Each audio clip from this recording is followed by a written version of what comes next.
oh my God, I've not only been totally endangered myself, but I've totally endangered some of my closest friends in this community, and they're just trying to live their lives and make money, and I get to run away and they don't.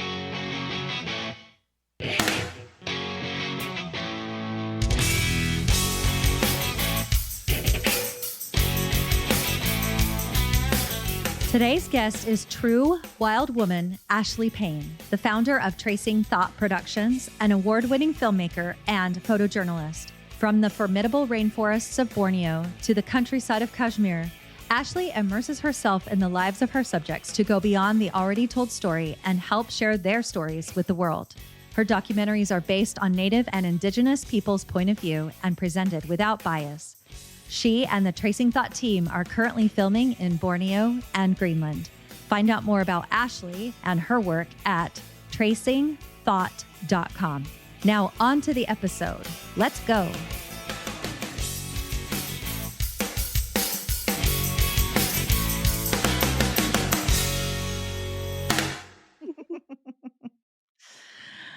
I already told Ashlei, I'm like, is this going to be a podcast filled with like an episode filled with like lots of laughing? And what did you say? Yes, and that's the best kind. Right? Mm-hmm. Yeah, because it should all be fun. And if we're not having fun, why are we doing it? Right? Exactly. Totally agree. I know. Although I have to say, like, because I'm still reminiscing about this trip. So I just finished a 6-day trip in the Drakensberg Mountains. Oh my gosh, my mouth is already dry. Hang on. It's because we did so much laughing beforehand. I know. So I recorded in the wild. I'm doing a Women in the Wild series on myself, and it'll come out next week. Spoiler for you, but Oh, I am so excited for that. right? And it'll already be out by the time this episode comes out. So I'm still actually processing, but I really think you can do hard stuff and have fun at the same time, like physical difficulties, emotional difficulties, disappointment, and it can all still be like an enjoyable time and be fun. And that's what I really wanted to experience, was just like being present in the moment and really enjoying the entirety of it all. And I feel like you have a lot of these experiences. Yeah. And I think fun in itself is so subjective, because what I think is a great time and I want to do for weeks on end, others may not like. And like, it's like hiking. I think that's the easiest thing to compare it to. Some people absolutely love hiking, and then others do not understand and cannot get a grip with why people want to hike up a mountain and be sweaty and, miserable just to hike back down. So it just depends on who you are. I know. There was a time in my, like, on the last day, and I was getting towards the end. I'm like, I don't think this is fun anymore because we did 4,500 feet in about 10 miles. No, 10K, which is whatever, 7-ish miles or whatever. And that's a lot of elevation. Yeah. And so at the end, my knees were just like dying. Yeah. But I knew I could keep going. But at the same time, I'm like, I'm still like, okay, I can still enjoy the process. I can still, like, the process of enjoying it became more like observing my body do amazing stuff. And that's actually really cool. It's like a switch, when that switch happens in your brain when you start to feel Yeah. pain and you're doing something for work or you're recording something like you were, and then all of a sudden you're in pain, and then your appreciation goes to, okay, I'm just going to appreciate that my body can do this. I'm still up here. I'm still rocking it. Like, I'm still climbing. My knees are bomb. They are going to Right. make it through. Just keep cheerleading them on. Right. Exactly. I had to keep reminding myself, I'm like, my body was made for this. I can totally do this, and it's not over yet. So keep being present and don't make dumb mistakes, because the minute I'm like in a hurry to be in the future, then I would start making like some really dumb mistakes. And I would always just check in with myself like all the way down the hill. So Yes, yeah. Learning and listening to my body is something that I learned so hard in the past 10 years that I think everyone does. You know, you go through this really big moment where you're like, okay, I need to start listening to the thing that holds my brain and my heart and my lungs more mhm. carefully. And I've definitely had some experiences that made me do that. So here's the thing, Ashley. I have been wanting to chat with you for so long because when I talked with Taylor Stone, I know you guys have both been working on this Greenland documentary. I've been following it from, I don't know, so long ago. And every time Taylor's like, you've got to talk with Ashley, you've got to talk with Ashley. And now I'm talking with you and I'm just so thrilled. Oh, thank you. I'm so excited to be on because any podcast that just has women in the title, it's like, yes, let's talk. Right. And I also want to say, like, when I think of a wild woman, I actually think of you with your like crazy hair. And I mean, it's gorgeous. But I think of you in like so many different wild places. And I don't, Wild and Ashley totally go together in my head. So I'm like, of course, it's natural that you should come on and talk with us and tell us some of your wild behind the scenes experiences, you know? Thank you. Yeah, I feel like you and all of my friends and family would really get along because they're but I need to shout out Taylor really quick because Taylor is just one of my biggest Mhm. cheerleaders. I love her. She's my co-producer on the Greenland film that we've been working on for more than like around 5 years now, 4 or 5 years, which is unbelievable. But documentaries, they don't seem to end. And she actually introduced me to you, to this entire landscape community. Like, I had no idea it existed. And now I have so many friends, and I love it because y'all aren't necessarily in my niche, and it's great perspective and conversations. And that's all due to Taylor. It's awesome. And I'm really, really thankful for her.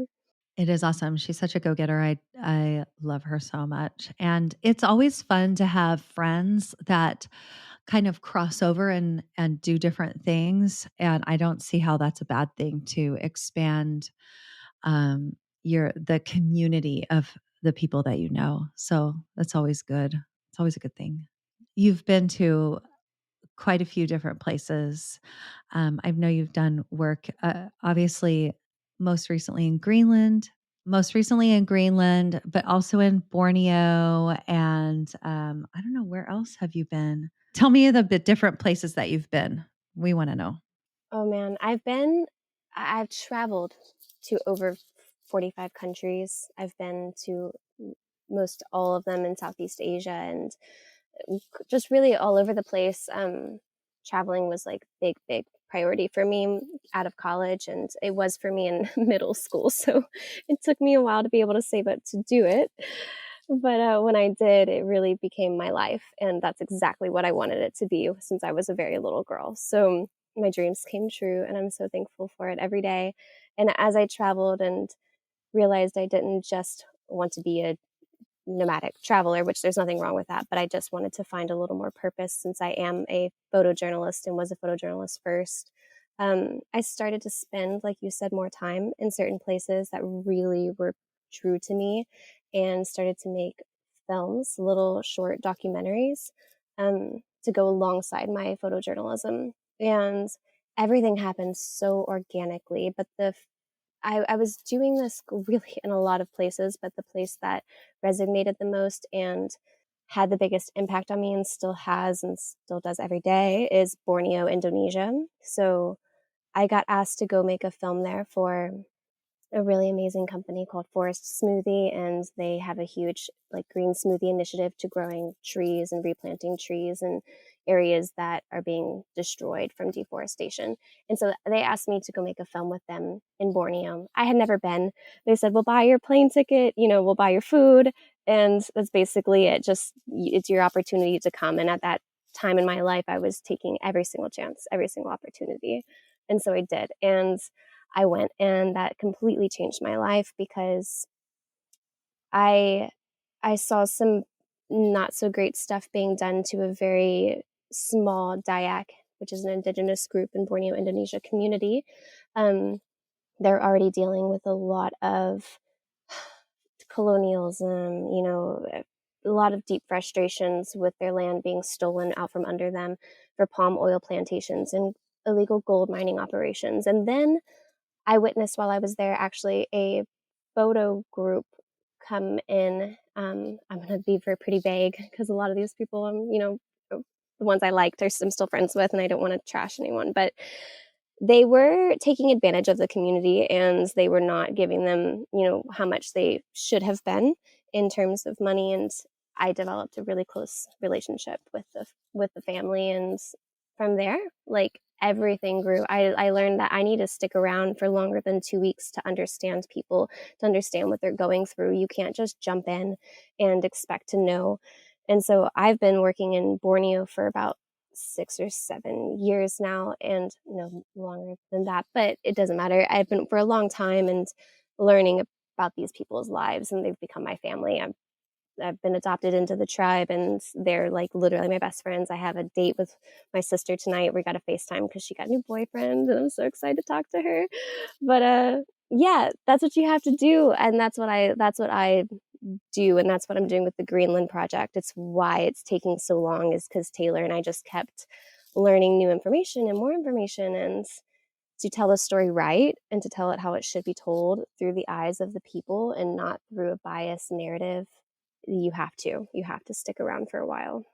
My husband introduced me to the term called presentism. Like it's like our perspectives now where we are and translating that to, other people and other, or even previous times and cultures. And for sure, like we all have, you know, different perspectives now, you know what I mean? And I think it is important to get to know the other cultures and not necessarily make assumptions about what they need or who they are, or how they want to be treated or not, and that all takes time. And people like you to go there and then tell us the story, because I'm not necessarily going to spend the time to go to Borneo and get to know the Indonesian people and find out about them. We need that to come from other people, although it does take somebody to do this work. And so I love when people like you are passionate about specific peoples and are able to go there and do the work to bring us their stories. So let's talk more about that. You were forced to leave Borneo. You said you were there in Indonesia in 2019, not Borneo, but oh yeah, and you were there in 2019, and you were forced to leave the country. Will you tell us about that? In Borneo, I went back a couple of times and then decided to leave my house in Bali. I sold everything, and then my husband went back to America, and I went to Borneo because I felt like I really needed to tell some stories there, or help some stories be told. And that is what I did. And then I got really invested in the illegal gold mining operations that were taking place in one of my friends' villages, and I was devastated by what was going on. They Chinese government and a lot of other governments, Taiwan, it was these bigger countries in Southeast Asia that, have the money to come in and take what is not theirs, in my opinion, but that's okay. And the fight for people's land, and the fight for the right of those minerals and who they actually belong to. Do they belong to the people that live there, that was their land for, generations and generations behind them? And so I was very passionate about this conversation. I went out with one of my close friends, and we documented it together. And he was making his own film, and we created Filmmakers of Borneo and a couple of other really fun initiatives while we were doing it. But then the police found out, and Indonesia does not have freedom of speech. And the what we were doing was documenting something that was illegal, and of course I knew this the entire time, and we were trying to be very quiet about it. But the people who didn't want us there really found out, and then they started knocking on doors in all of the villages surrounding us, looking for me and looking for my friends. And we were just trying to wrap up the documentary so I could leave and have something to go home with. So I did. And then I literally had to get in the car the next morning. I don't, it was like, it's kind of like a blur in my brain now. I'm just like, I don't even remember. Was I crying? Like, did I just run? Like, it happened in less than 24 hours. And I knew I just had to get out of there. So I didn't end up in prison in Indonesia, which, if you know, is very not a great place to end up in prison. You might be stuck there for the rest of your life. And I was very concerned about getting flagged at the airport. So I had my husband on my on the phone with me while I was going through passport and customs. And then they actually my passport got flagged and it got beeped red, and then I got sent in for questioning, and it freaked me out so much. I was almost fainted. I was like, okay, here it is. I'm going to prison. Like, that's it.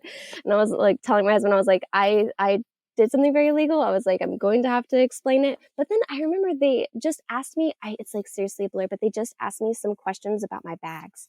It was the craziest thing. It's like they asked me some questions about my bags and then they just let me go through. And I was like, okay, we're good here. And I didn't go back. Everyone told me, like, high and low across this entire West Kelly Mountain area. My friends were like, you should probably not come back for about 2 to 3 years. Everyone in the industry was saying, like, don't, just to let the water settle. So I didn't. But then when I did return, I returned last Christmas and spent Christmas with my family and Borneo, and you can watch that film. It's the links are all to it on my website, tracingthought.com. It's a very short film, but now we're conjuring up a bigger film to go back and accomplish. So I'm really excited. That's exciting and also really scary. I cannot imagine you trying to like okay, I'm just picturing you trying to keep your cool during this questioning, right? And internal stress, like, oh no, is this where what will happen after this? And then it's just like a non-event. And maybe that happens to us so often that we psych ourselves out so much, but we we do always need to be careful and be aware and be on and also prepare for that kind of stuff too. So, oh, I just can't imagine. Okay, you also said when you left there, you went to Taiwan. Yeah. I just don't. I'm like, why did I write this down, Ashley? Like, you just sound like you're just getting into trouble. You're a hoodlum. Like, what are you doing? Well, truthfully, when we do these kinds of things and we go to these places, things happen. And maybe there are sometimes you go and come back and it's nothing. And then there are some times where like everything kind of goes wrong, and this kind of feels like that time. Yes, this is exactly that time. And I don't think I would have been as freaked out about the airport situation if honestly, it's like whenever you go backpacking or on a huge trip and your family is like kind of psyching you out more than you're psyched out. You're like, I'm fine. Like, I do this every day. Like, I usually don't tell you about it because then you start making these thoughts, bubble in my head. I'm like, no, I'm good. Like, what are you talking about? But in this instance, the whole community was so concerned about getting me out of there. They were all deeply freaked out. All the wives were very mad at me. Because it was like their stress was in my stress, and my body was feeling it all to such an extreme. And I felt like, oh my God, I've not only been totally endangered myself, but I've totally endangered some of my closest friends in this community, and they're just trying to live their lives and make money, and I get to run away and they don't. And I was really coming down with all those feelings, and it was a really bad place that I was in. Therefore, I think I internalized that stress, and I already was sick and did not know. Left the airport to go to Taiwan. I was actually seeing a friend that was on that side of the world at the time, and we met. And then I started to realize I was really getting sick, and I kept telling my friend, I was like, I'm really not feeling great. Day after day, 4 days into Taiwan, he left because he had to get back to work, and I was walking down the street, and my husband was telling me, like, go to the doctor, go to a doctor, and I didn't, because that's what you do. You're like, I'm fine. It's going to be fine. And I collapsed on the side of the street, and a man and a taxi driver actually, like, I remember vaguely seeing them. And yeah, they got me to the hospital. and I had blood poisoning. So it was just like one thing after the other. And then I was hospitalized by myself. And I was really mad because what if I had said or like recognized it or was willing to, come to terms with it a couple days earlier, then I would have had a friend there with me. But my friend had already left and I just put myself in this situation by myself. And it was rough. It was hard to overcome. But then for some reason after that, I was in Taiwan for about 3 weeks dealing with that because I couldn't travel. And then I still didn't go home. I was like, Ashley, you need to go film because I had another plan to go film somewhere else. So when you, that's what, oh, this all comes back to I need to, this was the last 10 years was just Oh, wait, I can't even imagine your mother right now. oh my God, she hates me. Do you know what she, Ashley's doing? she She was hates just me sick. so She's not much. even gonna come home. My mom and my husband, oh my God. Okay. Okay, crazy girl, what did you do next? I like don't even want to say this is all like okay, present Ashley is looking back on past Ashley, and I've also let my mom know this. I'm so sorry, mom. I was insane. I don't know what was in my brain. I don't know what I was trying to prove or what I was going through in my life, but like obviously I just didn't want to stop.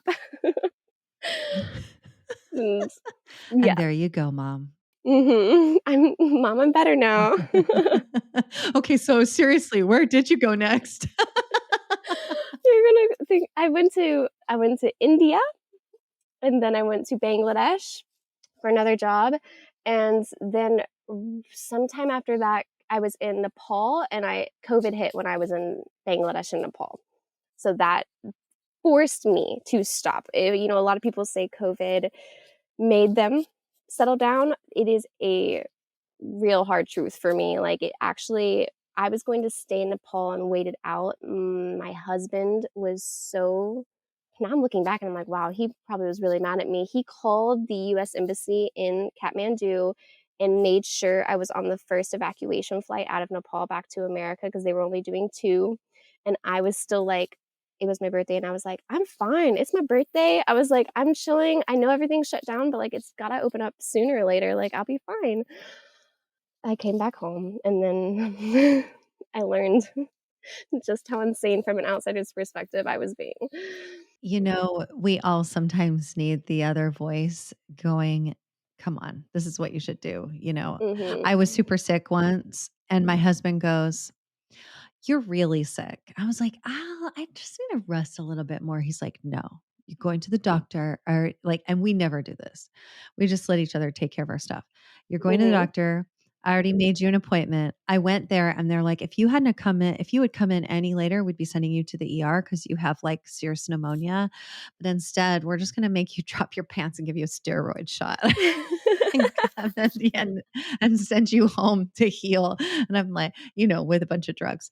But anyway, my point is we need sometimes other people to like help us like look at the whole picture and go, "Hey, no, this Yeah. is not what you're doing." You Yeah. know? Bada So bing. thank you, Ashley's husband. Yeah, that's right. Yes. Yeah. It's why family first, is that the saying? Because they know what's up. They'll tell you the truth. But I did really learn a lot of like what my body can take because as I kept going and learning more, I it made myself prouder of myself. And then I was like, Ashley, if COVID hadn't hit, in a fairy tale world, I was making a very, very interesting documentary that I can't get back to in Nepal about the Sherpas who climb Everest. And I was working with them and the Nat Geo team. And I just felt like at the time I was on I climbed a mountain, for a year. I'd been climbing this mountain. I was sick and desperate, and I just really, really wanted to be at a certain place in my career. But the world said nope. They said, Ashley, take a step back. You'll get there another time. And that's okay. But it was hard. Yeah, it's amazing what we can push ourselves to do when we feel really passionate about something. Hmm. Yes, without a doubt. I think a lot of us have these ideas of what we're capable of, and then we push ourselves past that, in the name of, eh, based on our desires. I mean, so much of what we do is like mind over matter, except except sometimes when our husbands say you should get on that plane. Yeah. I think it's so interesting. You just seem like this small person. Maybe I don't know how tall you are, but the fact that you're just out there in the wild, like climbing mountains and doing all this stuff is like totally incredible to me. I mean, I maybe I won't be that wild ever. Hey, don't um, say that. but I You do never know. I know I shouldn't. No, I'm not gonna climb Everest, but, hey, I don't have to slow down just because 'cause I'm gonna be grandma this year. I'm gonna be grandma, by the way, Ashley. Congratulations. Oh my I got a couple gray hairs, it's all good. Oh my gosh, I'm an aunt of 6, and I just want 'em to keep having more because 'cause I'm loving it. Isn't it so fun? Are you like the It fun is. aunt? I try to be until they say I'm being too much fun, and then they won't let their kids hang out with me. Oh, this tracks. You can see that, right? Yeah, I get this. Yeah, right. Welcome to Aunt Ashley's Daredevil Preschool. Yes. Let's see if you can jump over this rock. No, I would never. I'm excited for you to become a grandma, though. I can see it. Right. So, I also asked you, give me some examples or one, but you gave me a couple of the craziest moments you've experienced. And I want to start with the Dayak healer in Borneo. And Mm, and I want to say like the reason why we're talking about all these things is because you go to these places to be with the people, to photograph them, to document, and then this stuff just happens to you. And so you like we heard from we heard about this birthday party in Greenland with Taylor. There's all going to be all these stories that you have from the people that are very specific to specific peoples. So will you tell me about this particular crazy interesting instance? yes, and I need to preface by saying I try to avoid, if my mom is listening, I try to avoid these situations as much as humanly possible, I promise. Right. I swear I do, but then and in the moment, they don't seem crazy to me, or that word is so here or there, like crazy is crazy to someone and then not to another. And so that's for me in the moment. Yeah, let's just say like abnormal, or maybe not abnormal, but unsafe. Like it doesn't necessarily feel like Mm, unsafe in the moment. Like we do have to use our intuition for these things. And so it sounds crazy afterwards. But maybe you were using your intuition in the moment and you're like, okay, this is okay. But I don't even know what it is. So give us a little backstory and then tell us what happened. okay. Yeah, intuition can bite you in the butt.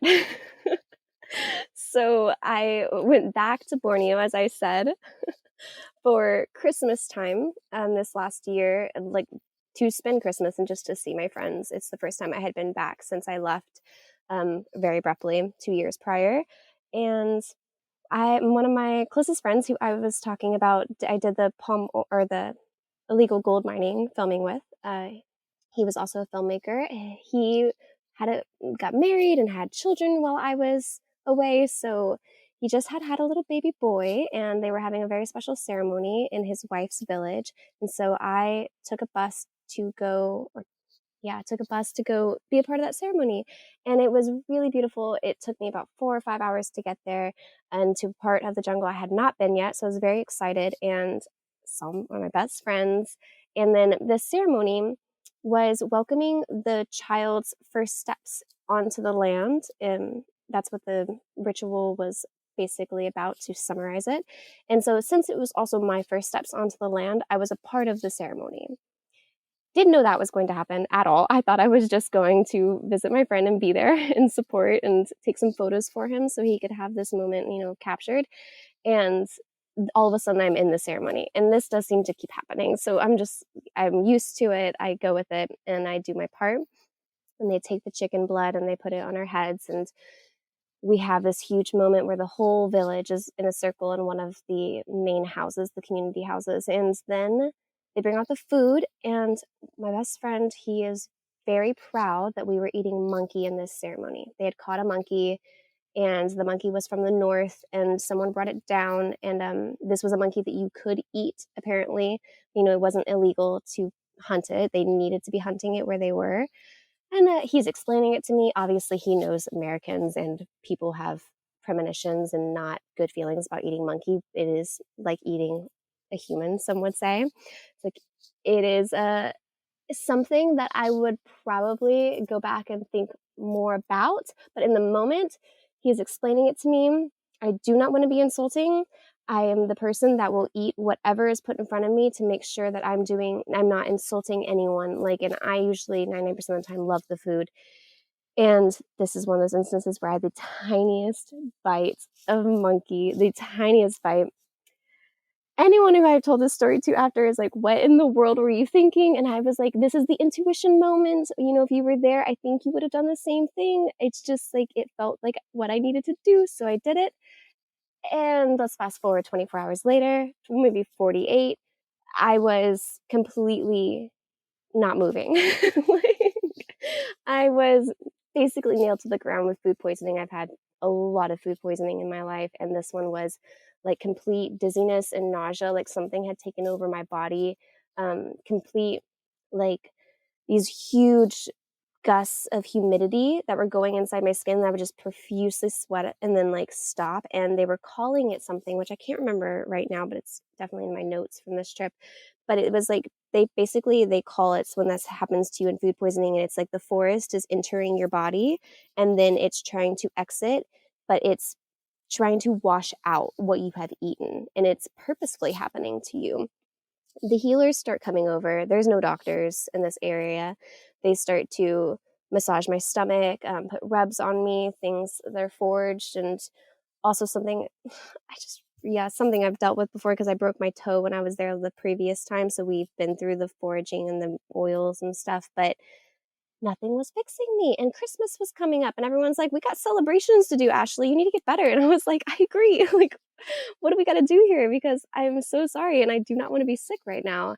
And then we go to one of the rarest, most predominant healers in the area. There's only about like a handful, if you can count on your hands how many there are left in Borneo, that actually still speak with the spirits of the forest, and the people like believe they have a deep, deep connection to the ground, to the trees, and to the life that's happening around you, so they can control the things that are also happening in your body and talk to it and help relieve pain and get it out of you. And so I walk into his little hut with my sister Desi, and we sit down. Mom was there too because she was helping me. She was starting to get concerned. My Dayak mom, go moms, and the three of us were sitting there. He asked me to lay down, Right. and then yes. Oh my gosh. And I was telling my mom I'm okay, my American mom, my real mom, and letting her know what was going on. But anyways, I lay down on the ground in his home. He starts to wave his hands over my stomach, like in a very beautiful way. It was just like, he told me to close my eyes. I'm just like kind of out of it. I'm just like laying there, like, just please make me feel better. At this point, I'm like, whatever anyone can do, just do it and let's try. And then he waved his hand over like this into like it's hard to, I know we're in audio, so, but like in a twister type tornado motion to point all of his fingers at my belly button. And then I was watching at this point, and then he just pulls this little black stone, like, I don't want to be like totally gross, but it was weird and gross to experience. So I'm just going to be totally clear and honest. It was like a rock or mixed with a lint ball of like black gunk. I don't know. It's the weirdest thing. Crazy. It was crazy. He just puts it in his hand, and then he hands it to mom, and she took it, and I'm staring at this thing that just came out of my belly button, and I could feel it coming out of my belly button. It was a very insane emotion and feeling to experience. And then I went to go grab it, which I thought was very unique. I went to go grab it because I was like, what the is this? I was like, what is this? I need to examine this. Like, all I want to do is touch it and be like, what is this? And they wouldn't let me touch it because then the energy might go back into my body. So I was not allowed to touch it. And I walked out of that house like 30 seconds later and I was just like, what in the world just happened? I was like, Desi. And she just looks at me, I remember, and she goes, I know. Did you feel fine afterwards? I felt so much better in a way that was, That's so crazy. mm-hmm, mm-hmm. I do remember, this is when you call your husband, you're like, okay, need to tell you what just I happened got today. a new one for you, honey. Yep. In no way could you ever dream this one up. Sit down No. for this. Yes. He used to travel with me, and now I'm starting as I get older to realize why he stopped.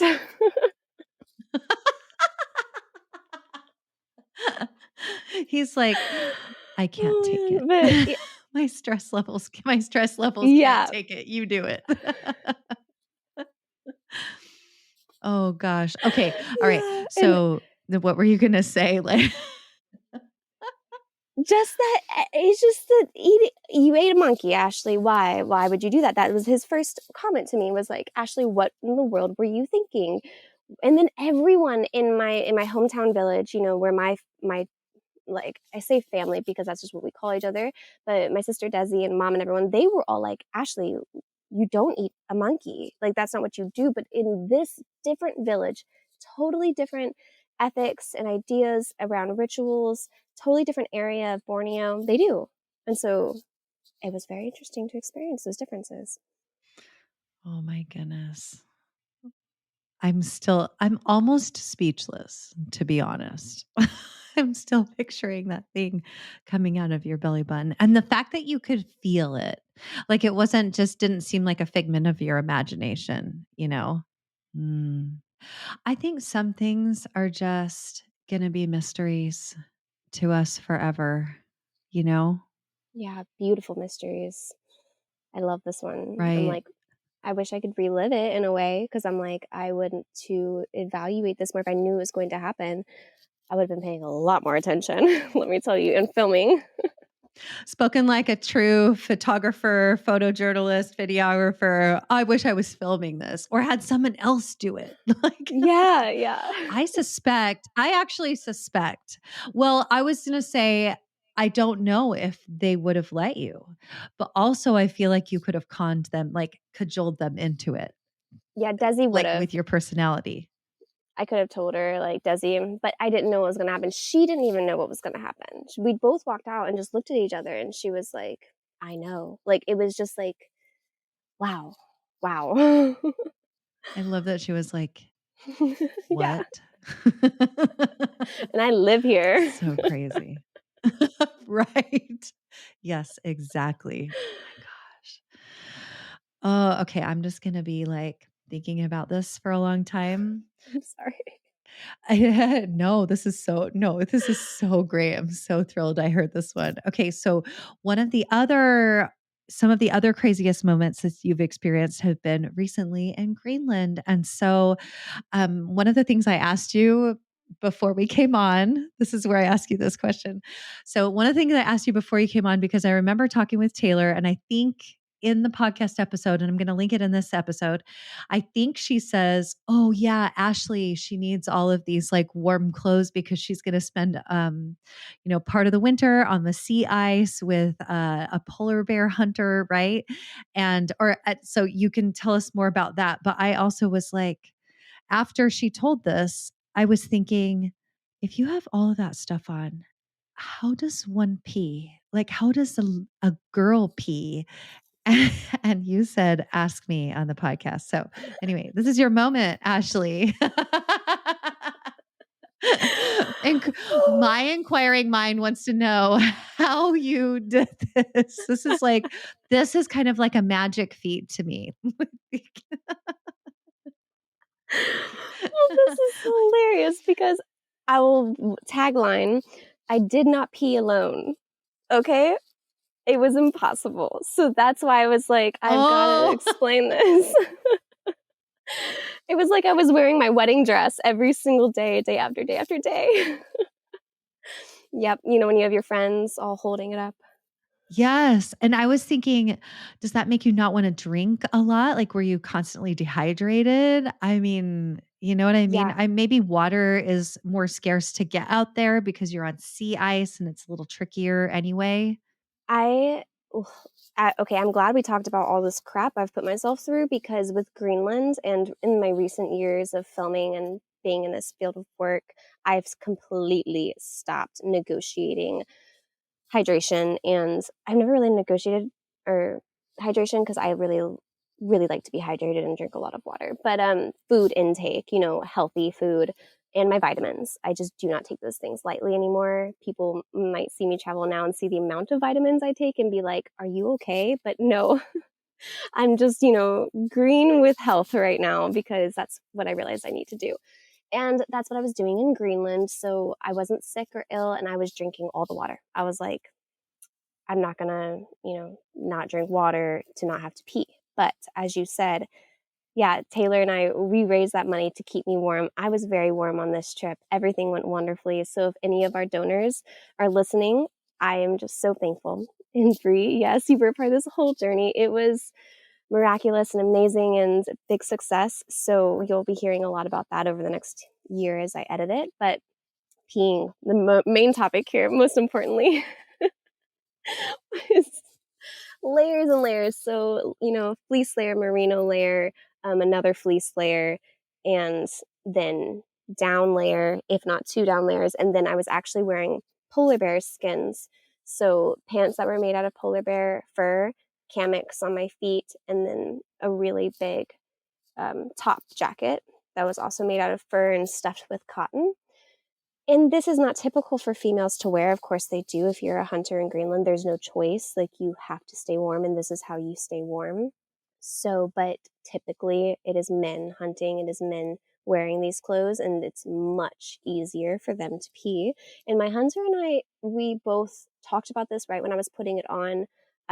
He had never had a female wear the clothes filming with him or anything like this the whole time. So, he's had men and they can just, you know, pee easily through the polar bear suits. So at first I would go behind an iceberg and I start to take everything off. And by this point, it's taken me like a minute to get everything off. And then I have to use the bathroom. All I did by myself. That's not the part that I needed necessarily help with. But then afterwards, I pull my 6, 7, 8 layers back on, depending on how cold it was that day, and I'm the pants are 3 sizes too big, you know, even with my layers. They're made for men with bigger bodies, and I'm pretty petite, and so they were huge, and they had suspenders going around the back that would hold them up. But you don't want your metal suspenders on the outside of your layers because there's a lot of science behind being in the cold, because then your hands will, you know, burn from touching the metal suspenders metal. And so to best describe this, I just pull it all up. I'm holding it like a little 5-year-old child coming out of the bathroom and doesn't know how to operate their clothing for the first time. And then I'm waddling across the ice back to the dog sled to Olengwak, my hunter, who was very quickly became one of my best friends in the whole world. And he's dying laughing. I'm dying laughing. And I'm like, he looks at me and he was like, "Do you need help?" It was impossible for me to get the suspenders back over my shoulder with my entire top layer like locked in, like I am an astronaut going to space. I mean, I have 2 beanies on, the hood up, my hair is perfectly braided into my merino wool, you know, first layer. And so it is a like perfect scientific fashion piece I'm dealing with here. And then he had to help me. We got very personal very quickly, get the suspenders through my layers underneath and dressed. And dare I say, he did not do this just once. Oli and I had this beautiful moment every single time I peed for 6 weeks.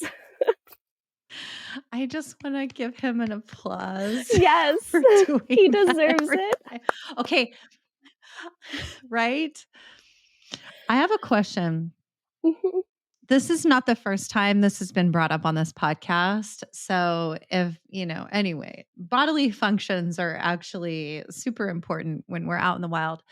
But I have a pea style, the little funnel. Do you know about this? It's not a funnel, Yes. it's kind of like a trough. Okay. Would that have helped you?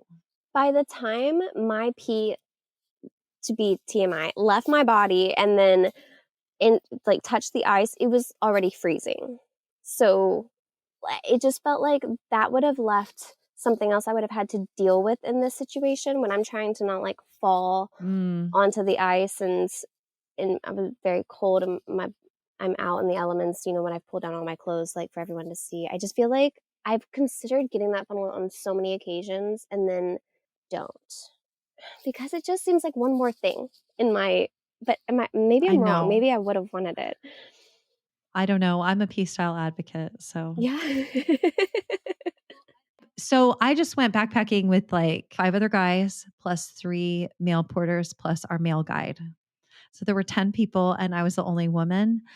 And that thing, one of the guys was like, I think it was Jeff. He was like, I can see how that thing is like super helpful for you, because I could just walk like 20 feet away and stand to pee and they didn't see anything. And then I just walk back. Like it just looked like I was one of the guys. And then I walk back. So you don't know what I'm talking about, do you? Great. Big what? Wait.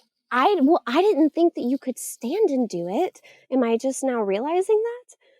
I'm going to send you a photo of me. I I'm not going please to put it on the do. blog. Put it on the blog. Put it on the blog. I will. Yes, I'm going to put it in my backpacking gear when I do my blog post. Okay.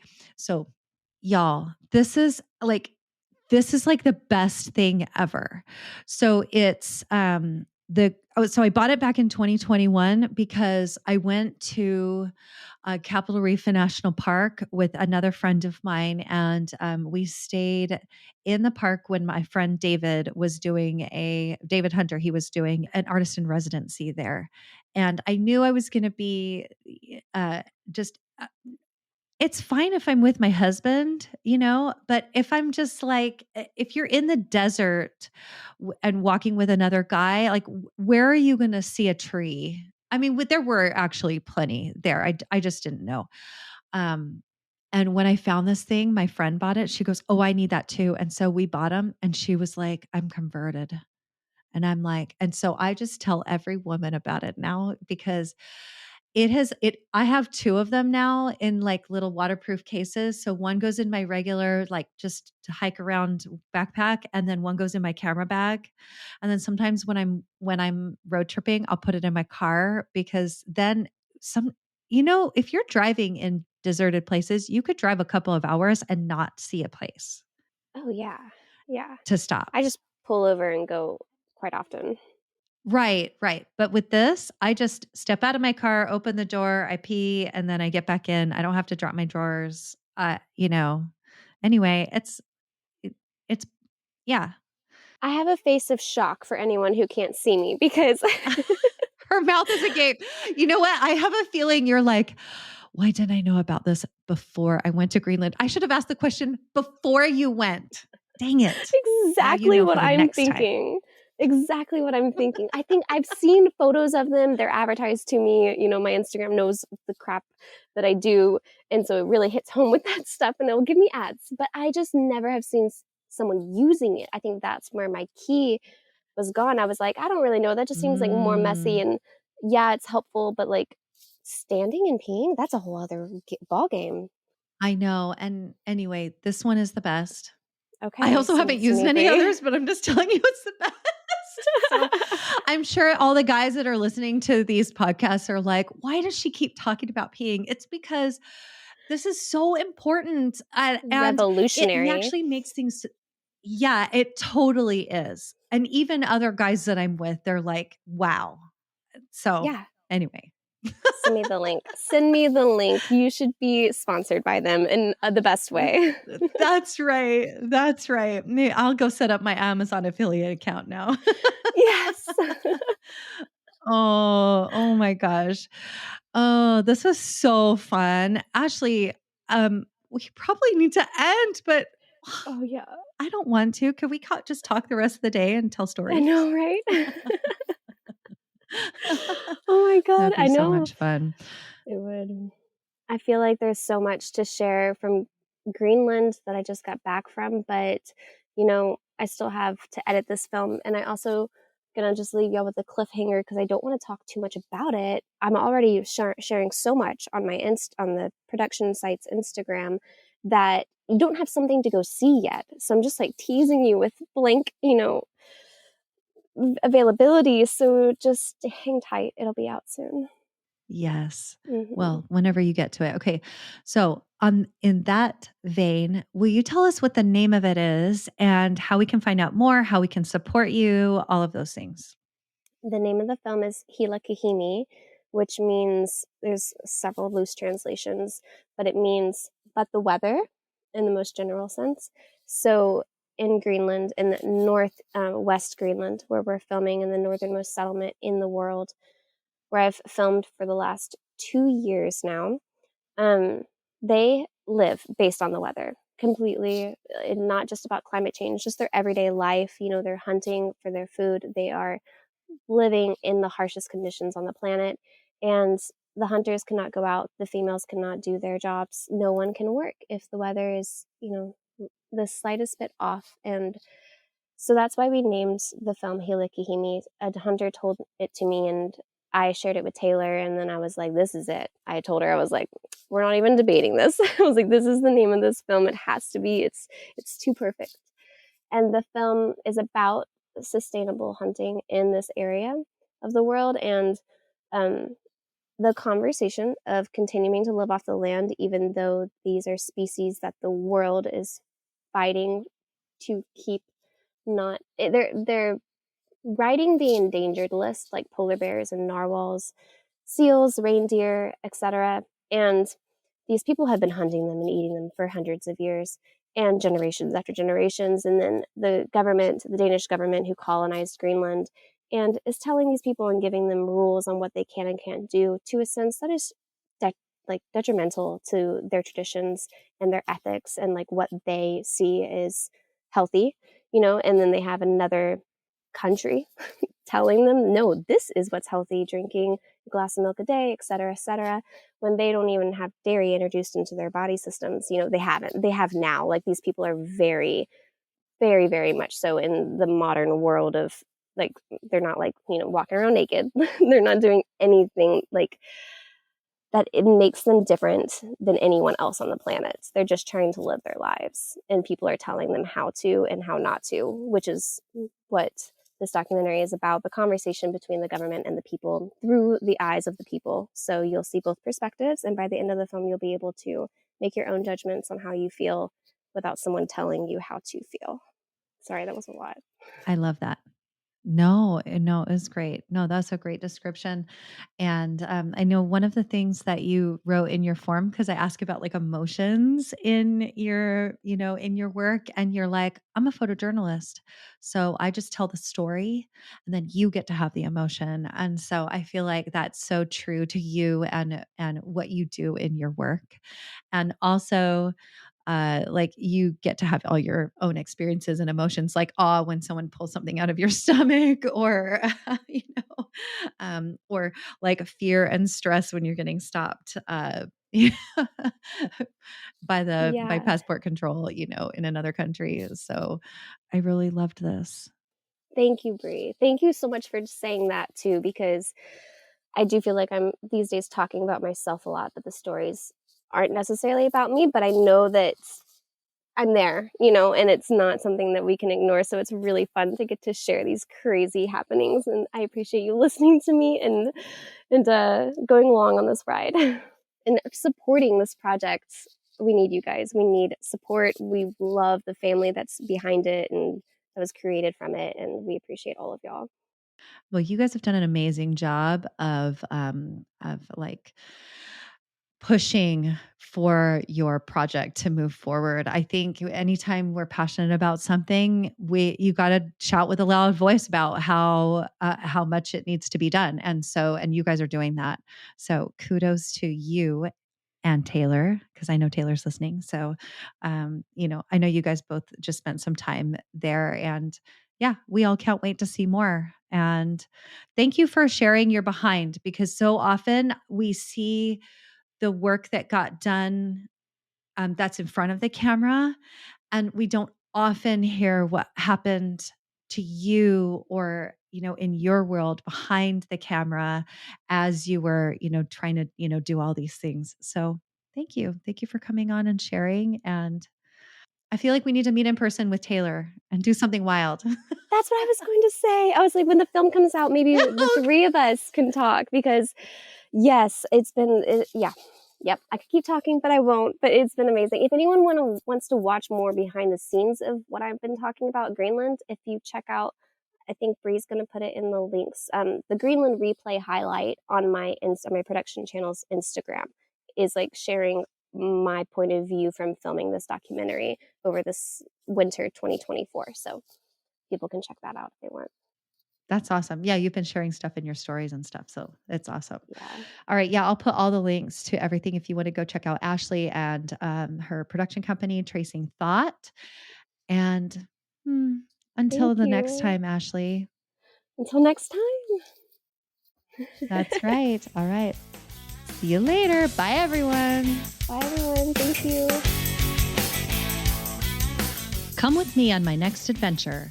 Be a wild woman and join me on one of my small group photography escapes in places like the cypress swamps of East Texas or White Sands, New Mexico. Go to wildwomanphotography.com for all the details. While you're there, you can check out featured wild women, episode transcripts, and more. Oh, and I'd love for you to support this podcast and all these incredible wild women in photography by leaving a review or sharing with a friend. Thank you so much for listening.